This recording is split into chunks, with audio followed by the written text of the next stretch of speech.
అసలు నేను ఇప్పుడిప్పుడే రియలైజ్ అవుతున్నా ఏంది అంటే, నేను బేసిక్‌గా కంటెంట్ క్రియేషన్ అనేది నేను ఒక 10 ఇయర్స్ బ్యాకే నేను స్టార్ట్ చేసిన. కాకుంటే కొన్ని రీజన్స్ వల్ల అనేది నేను ఆపేసిన. నేను నేను ఇప్పటినుంచి స్టార్ట్ చేసిన. నాకు తెలుసు ఎక్కడ కట్‌కెత్తే ఫ్యాన్ చాలు అయితది, ఎక్కడ కట్‌కెత్తే లైట్స్ ఆన్ అయితాయి అన్న విషయం నాకు తెలుసు. కానీ అయినా నేను జస్ట్ లైక్ ఏంది అంటే నేనేం పట్టించుకుంటలేను. అయితే నేను డీప్‌గా థింకింగ్ చేసిన. అసలేంది నేను ఏ రీజన్‌తోని స్టార్ట్ చేసినా, నేను ఎందుకు ఏమో గూడా నేను చేయలేకపోతున్నాను. బేసిక్‌గా నేను 'లైఫ్ ఆఫ్ నితీష్' అనేది స్టార్ట్ చేసినంటే ఏదో నా లైఫ్‌లో ఏం జరుగుతుందో నేను ఆ వీడియో తీసుకొని నేను ఎప్పుడన్నా మనకు ఫ్యూచర్‌లో వనకత్తయి గదా! చూసుకోవచ్చు అని జస్ట్ ఏదో నా టైమ్ పాస్‌కే నేను స్టార్ట్ చేసిన. సో, నేను చేసేటి ప్రాసెస్‌లా నేను కొన్ని తెలుసుకున్న మిస్టేక్స్ ఏంది అనంటే, ఫస్ట్ ఆఫ్ ఆల్ మీకొక విషయం జెప్తా.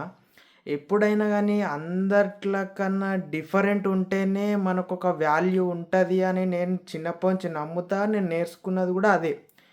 ఒక 100 మంది అంటే ఫర్ ఎగ్జాంపుల్ ఒక 100 మంది ఒకటి చేస్తే, మనం ఒకటి డిఫరెంట్‌గా చేస్తే మనం విచిత్రంగా కనబడతాం. మనం ఒక పిసోన్ లెక్క కనబడతాం జనరల్‌గి. బట్ ఐ బిలీవ్ పిసోళ్ళే సక్సెస్ అయితారు అని నేను నమ్ముతా. దట్ ఈస్ మై ఫిలాసఫీ అట్లా. సో, నేను ఈ ప్రాసెస్‌లో నేను తెలుసుకున్నది ఏంది అంటే, నేను బేసిక్‌గా కొన్ని ఛాలెంజెస్ స్టార్ట్ చేయడం అనేది చేసిన. నేను ఆల్మోస్ట్ ఆ వీడియో చేస్తలే. నా పర్సనల్ బిలీవ్ నేను అవి నాకు తెలుస్తది. సో, ఆ ఛాలెంజెస్ సో, ఇప్పుడు ఏందంటే మీకొకటి చెప్పాల్సింది.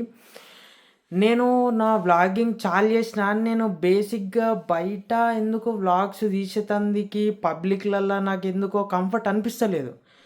సో, నాకు నేను ఛాలెంజ్ చేసుకుంటున్నా ఇప్పటినుంచి పబ్లిక్‌ల డైరెక్ట్ బోల్డ్ అంటే కచ్చా మన స్టైల్‌ల పబ్లిక్ వ్లాగింగ్ అనేటిదైతే ఇప్పటినుంచి తీద్దామని ఫిక్స్ అయిపోయినా.